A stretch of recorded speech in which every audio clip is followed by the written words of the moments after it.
Hello, nonprofit accidental techies. It is Friday, which means it's Facebook Live time. So we're going to spend a few minutes together today talking about a topic that nonprofit accidental techies frequently need to navigate, whether that thing is payment processors or which email marketing system to use or how to get people to deal with change. Hey, Kathy, so great to see you here today. Loved your Facebook Live a few minutes ago. There's a little shout out for you. Yeah, so I'm Maureen. I'm a consultant who helps nonprofit staff and organizations kind of make sense out of all of the systems and platforms and software and apps that we use to communicate and engage our supporters. And I've seen it all. I think I've seen it all. And in a minute, we're going to get to today's question, which I'm sure many of you have encountered before. But before we get to the story time and the advice time, I got a little bit of odds and ends to talk about. The first thing is that there is going to be no Facebook Live next Friday the 14th, because I will be presenting at the AFP New York City Fundraising Day in Midtown. If you're going to that conference, a lot of people go to that conference. It's supposed to be fantastic. I'm really looking forward to it. I would love to meet up with you. I'm going to be hanging there for most of the day. If you're there and you want to come to my session, it starts at 8:45 in the morning, which means I'm going to be on a Metro North train at about 5:30 on Friday morning. So I will be caffeinated for sure. The topic of the session that I'm doing is using technology to enhance the donor relationship. And so I'm bringing a lot of great information, a really great slide deck, and some resources. So if you're going to that conference next Friday, come see me either at 8:45 at the sesh, or shoot me a note or put a comment here on the Facebook page and we will find each other. Okay, conferences are great. So the second piece of news that I've started to push out is that I've opened registration for a webinar that's coming up on the 20th of June. It's free and it's a very Parks and Recreation themed look at my clients' search for a CRM for her organization. This is a project that Christina from Anera and I worked on with members of her team from probably October through May, maybe late April. So it's super fresh, it's super relevant, and she's going to share her story of what happened and what surprised her and what lessons did she learn, and we're going to serve up a lot of tips to everyone. Even though I just opened registration, we are almost half full, so get on that thing. I'll put the link down below if you're interested. You'll get the recording afterwards. We'd love to have you come live and ask questions of Christina. And you know, as I've been saying, come for the content, stay for the memes, because if you're a Parks and Rec fan, we're almost having too much fun putting this webinar together for you. So that would be Thursday the 20th at 1 p.m. Eastern Time. Look for the registration link when this video is done. All right, let's switch gears now, and we're going to talk about a question that I got through email a couple of weeks ago from Mary. Mary sent me an email. If you've got questions, please send me an email, maureen@meetmaureen.com. We'll bring your question to the crowd. Her question, though, was poignant and may sound familiar to you. In a nutshell, she's got older systems that are in need of upgrade. They're sort of begging for it. And her organization is growing, new programs, new staff, and it's all wrapped up like that tech deficiency plus expansion is kind of coming to Mary to solve on a beautiful red carpet that is called Increase Staff Efficiency and Productivity by Any Means Necessary, which, you know, I don't know exactly what's at play for Mary and her organization, but that's usually code for we're going to expand and we're not going to hire enough people to get the stuff done, or we only can give a certain amount of monetary investment to grow, to staff these new programs. So it's really critical that everybody gets as much done as possible. And that's not a new phenomenon, you know, for nonprofit lifers like us. We hear that all the time. We've heard that since day 2 of whenever we started working for nonprofit organizations, is I got to do more with less. It's kind of the theme song behind all of the work that we do, no matter what your mission is or how big your organization is. So Mary is sort of twisting up a little bit because she can't do all of those things. You know, she can't upgrade a system without knowing whether she's supposed to have a system that can manage these new programs. How many licenses does she need? If we're growing in staff numbers and that's kind of a moving target, how do I know what I need for administrator licenses? For certain products, some you can have as many people use as you want.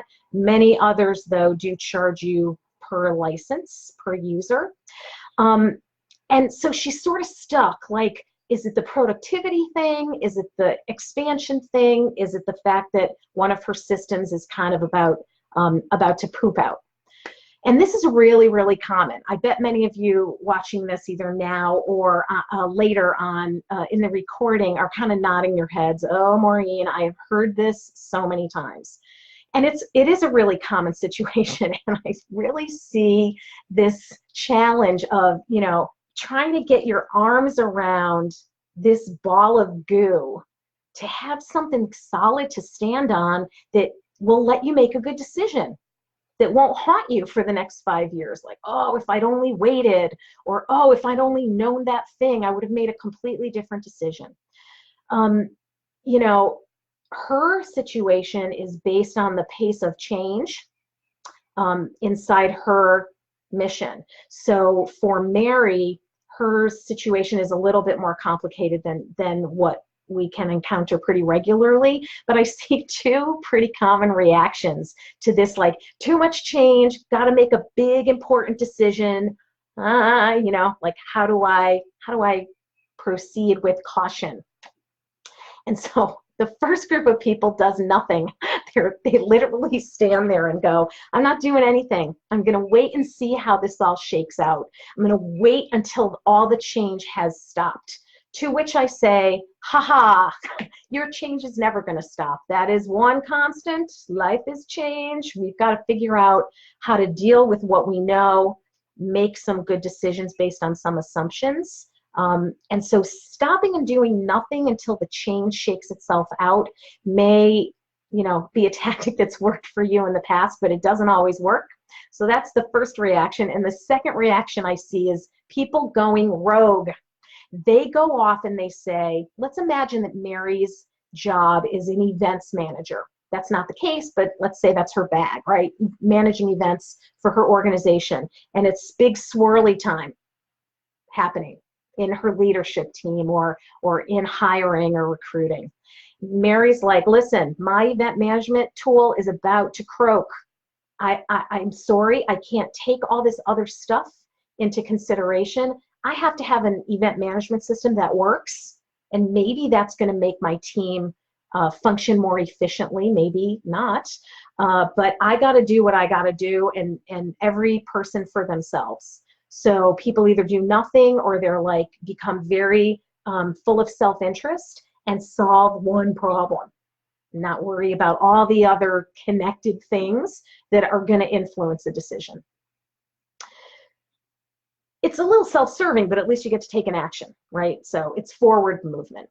And you know, when I thought about this question after Mary sent it in to me, I did what I always do, which is look at these dilemmas through the lens of the 4 Ps. I used to have 3, and I've added a 4th P because we needed it.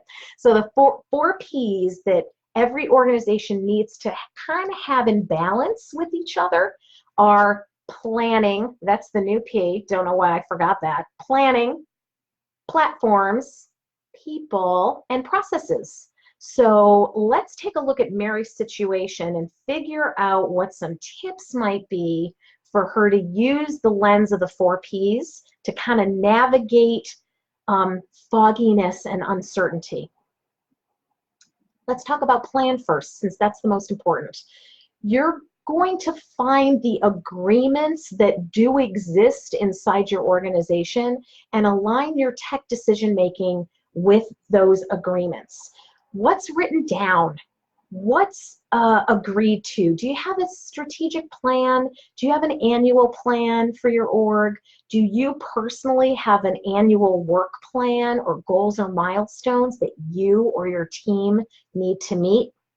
If you can link up your tech changes and your decision making with a plan to support those goals in your strategic plan or in your annual plan, it might be much easier to stop the swirling and kind of pick a direction. So for Mary, if she's an event manager and having new physical events or a new membership program for people who attend events, who get early bird tickets, or they get invited to attend a certain number of them for free with their membership, she may say, man, I do need an event system. I'm not going to worry about that other stuff. My responsibility is to goose our event attendance and revenue. And so that's the action that I'm going to need to take. You might be able to really easily see that you do need an upgrade, or you need to add a platform in order to hit those milestones or help a team manage a new program. So find agreements and line your tech decision making up with strategies that leadership has kind of signed off on.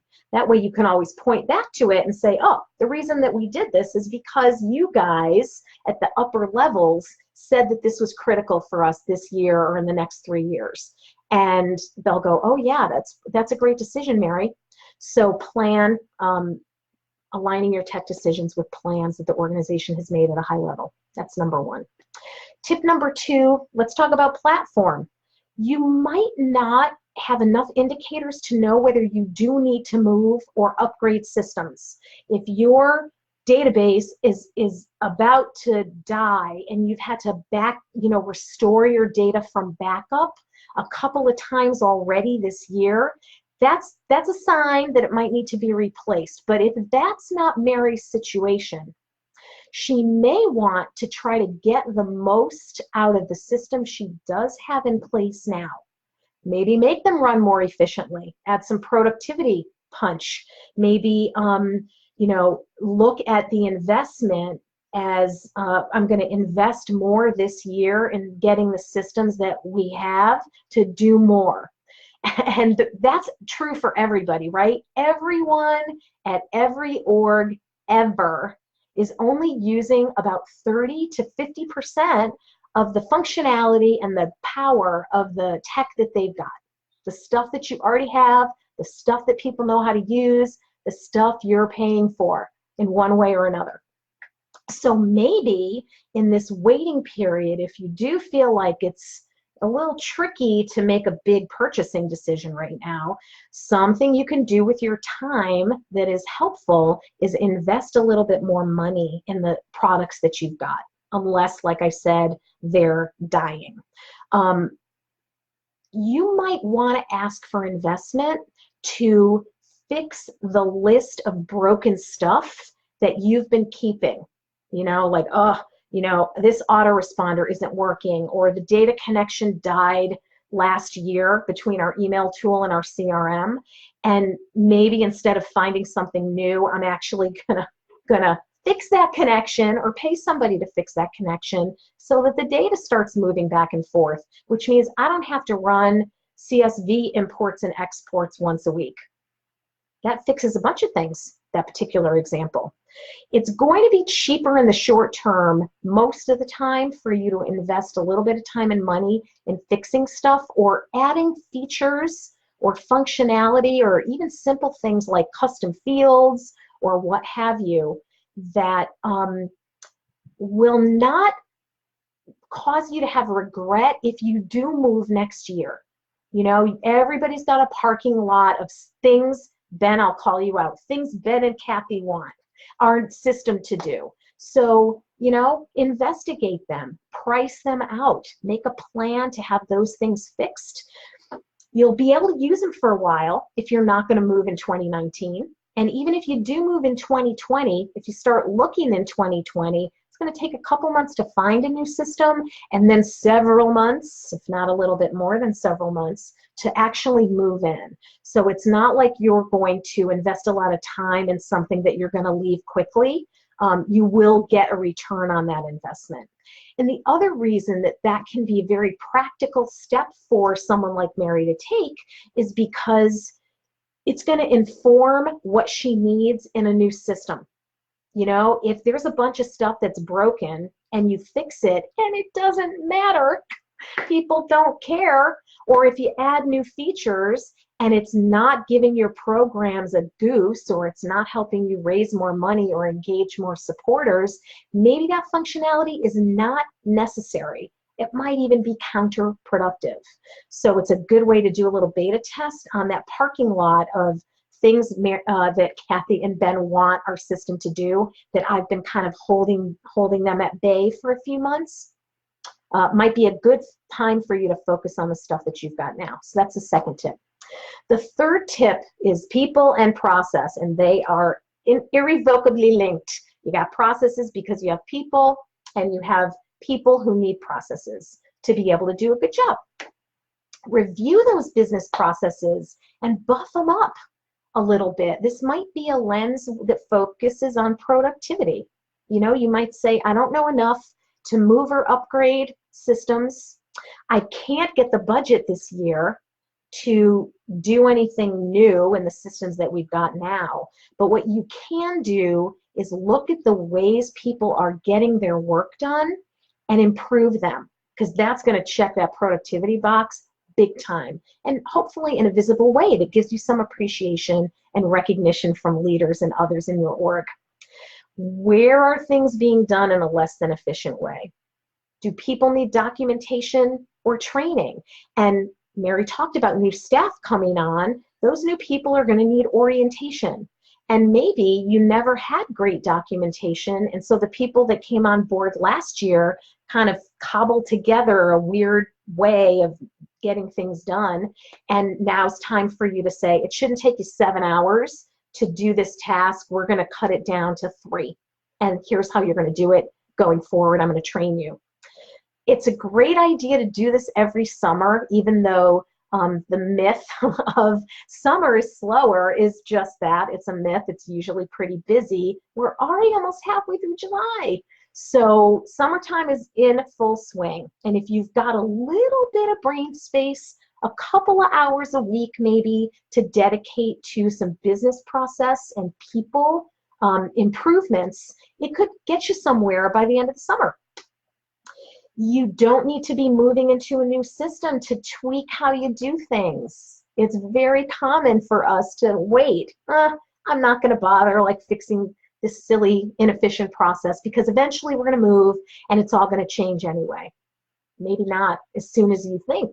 So focus on the fixes and the getting people to do things in a more productive way, and that will carry you forward. You'll feel like you made a difference. You'll feel like you improved some things, and you didn't just sit around kind of waiting for the new system to show up, or the indicators that you can make that decision to show up, because sometimes they don't all show up. One good area or a couple of places where you might want to focus some energy this summer would be making a new set of reports. You know, does this new program that just started, what are the benchmarks? What's the data that those team members are going to need to look at regularly in order to know whether the new program is performing to expectations? Helps them focus their time and energy too. The other place that you can focus on is good old data entry standards. If everybody's got a slightly different way of using the notes field in your CRM or entering an offline gift in your database, this would be a great time to get everybody on the same page and doing it the same way. If you're all doing it the same way, when you move into a new system, it makes that change so much easier on everybody. Change is still hard. It's still going to take people a little bit longer to get to use a new system. But if you're moving everybody from we do it like this to now we all do it like that, It's so much easier than it is if you have to say, well, these people do it like this, and these people do it like that, and these people do it the other way, and now I've got to get them all to kind of come over and do it all the same way in a new system. People are a little organized and streamlined. That way the move is usually a little bit easier on everybody, mentally and emotionally, probably spiritually too. So those are sort of the tips. And, you know, Mary, if you're watching this today, I'm hoping that this is helpful to you. Sometimes you can't wait. Sometimes your database is too far gone. It is too shot. It is too deprecated, whatever the situation is. And you do have to make a move. You can't kind of fill the time with other things while you're waiting for the sand that you're standing on to firm up enough for you to feel like I have all the information that I need in order to make a recommendation that I can live with. It's not going to bite me in 3 months. If your current system is dying, if you're just using spreadsheets, you might need to make a move. And in that case, what I'd say is there's safety in numbers. There's mostly safety in numbers. So get the right people, whoever those people are on your team or in your org, at least one, you know, executive champion or stakeholder should be part of these conversations, and get them to participate in requirements gathering exercise. Get everybody to sort of lay out what their expectations are for a new system and at least start walking that forward. You will never, ever be able to push pause on the world inside your organization. Take a snapshot and then assume that it's all frozen in amber and the system that you get is going to meet your needs forever and ever.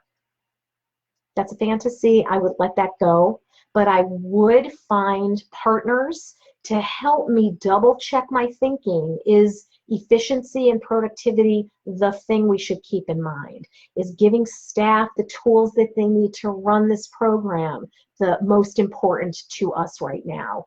Or is the fact that they're about to pull the plug on our database and we won't get support for it anymore?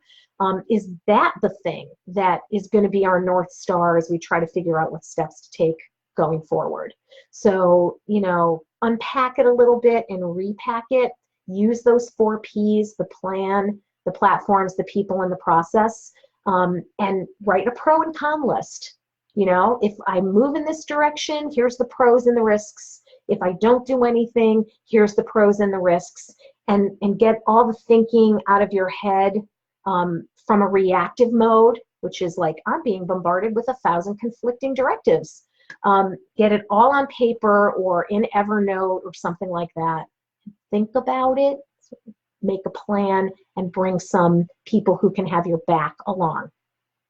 So finally, we'll recap a little bit. No live next week. If you're in Manhattan, in Midtown, at the AFP New York Fundraising Day next Friday, I would love to see you. I'll put the link to Treat Yourself to a New CRM, the latest big webinar that Christina and I are doing on June 20th. I would love to see you there as well. And if you've got questions like Mary did, shoot me an email, Maureen@meetmaureen.com. If you're feeling stuck and swirly and you want a little bit of advice, I would love to talk with you and help you figure out a safe way to move forward that's not going to bite you in any way. Or bite is maybe the wrong word. It's more about your own sense of security that I've taken the right decision-making approach here. So maybe we can kick some ideas around together, or maybe you need a little bit of help. I hope everybody has a fantastic weekend. Here in New England, the weather is supposed to be beautiful, so get outside. Take Kathy's healthy lifestyle tips to heart. And if you did not see her video on 31st Century Nonprofit Network here on Facebook from just a little bit ago today, I would go watch it. She's got some great actionable tips. And Kathy, I'm going to take a walk this afternoon. So thank you for putting that idea in my head and making me put it on my to-do list. I hope everybody has a wonderful rest of your day and a great weekend. And I will see you on the 21st, if not sooner, in person. Thanks, everybody. See you soon.